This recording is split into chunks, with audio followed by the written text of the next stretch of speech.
આપણા સર્વના આરાધ્ય ઈષ્ટદેવ ભગવાન સ્વામિનારાયણની કરુણાવાળી કલ્યાણકારી પ્રેરણાથી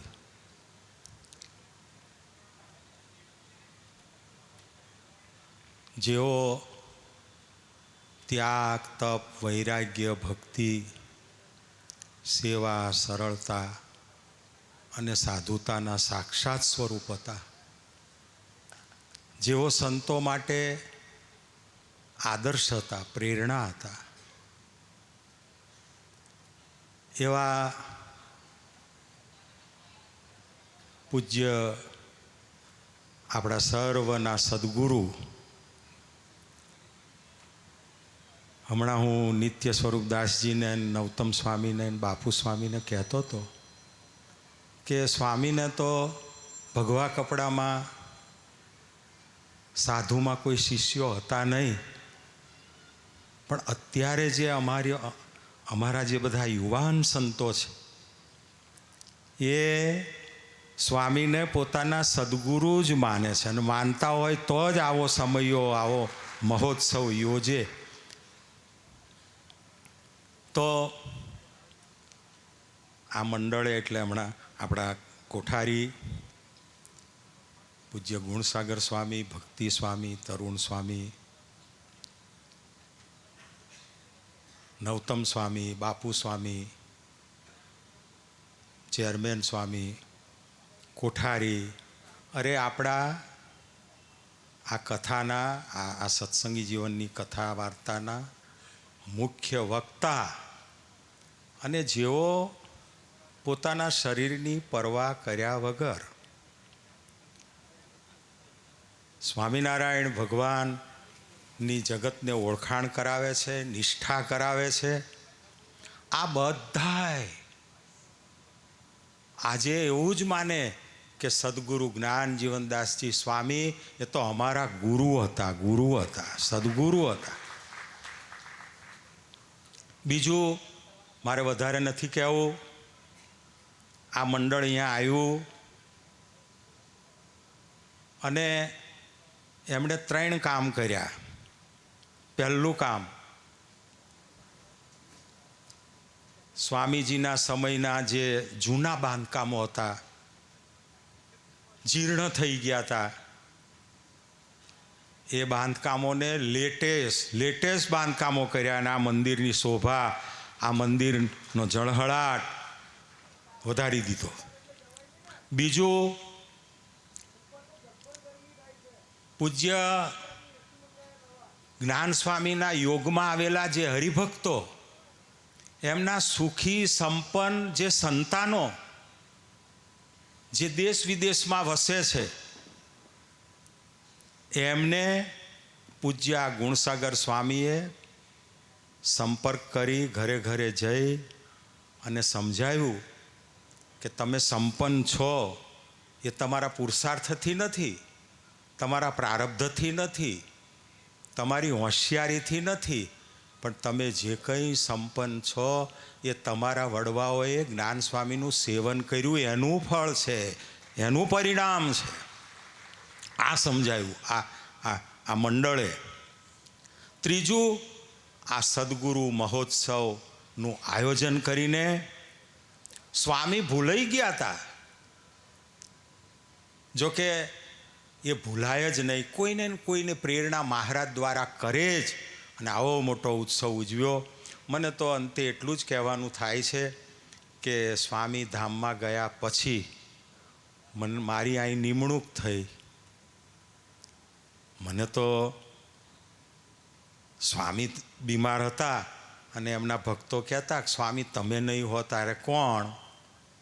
ત્યારે સ્વામી એવું બોલતા, હું અતિશયોક્તિ, બધા હરિભક્તો તો અતિશયોક્તિ કરતા હોય છે, પણ સ્વામી કહેતા કે અહીં આવશે. હવે એ અનુગ્રહ મને કર્યો તો એ તો હું અહીં આવ્યા પછી મને ખબર પડી, અને મને ખુશી એ વિચારથી થાય છે કે સ્વામીને ધામમાં ગયે 7 જ મહિના થયા હતા અને મારી નિમણૂક થઈ ત્યારે તો સ્વામીએ વાપરેલી જે કંઈ એમના આધ્યાત્મિક વાઇબ્રેશનવાળી એમની ગાદી, એમની ઓરડી, એમની પથારી, એ બધું હતું જ. એ આસન ઉપર બેસવાનું મને મળ્યું, એ પથારીમાં સૂવાનું મને મળ્યું, એ ઓરડીમાં રહેવાનું મને મળ્યું. આ મારું જે સદભાગ્ય, એનાથી હું ખૂબ ધન્ય ધન્ય થઈ જાઉં છું જ્યારે જ્યારે અહીં આવું ત્યારે. આજે વધારે નથી કહેવું, બધા હરિભક્તોને કહું છું કે ઘરે બેઠા ગંગા આવી છે, કથા ગંગા આવી છે. સંત કુંભનો મેળો ચાલે છે ને, પણ અહીંયા સદગુરુ મહોત્સવમાં કુંભ યોજાયો છે. અહીંયા 68 તીર્થ મારા સંતોને ચરણે, 68 તીર્થ.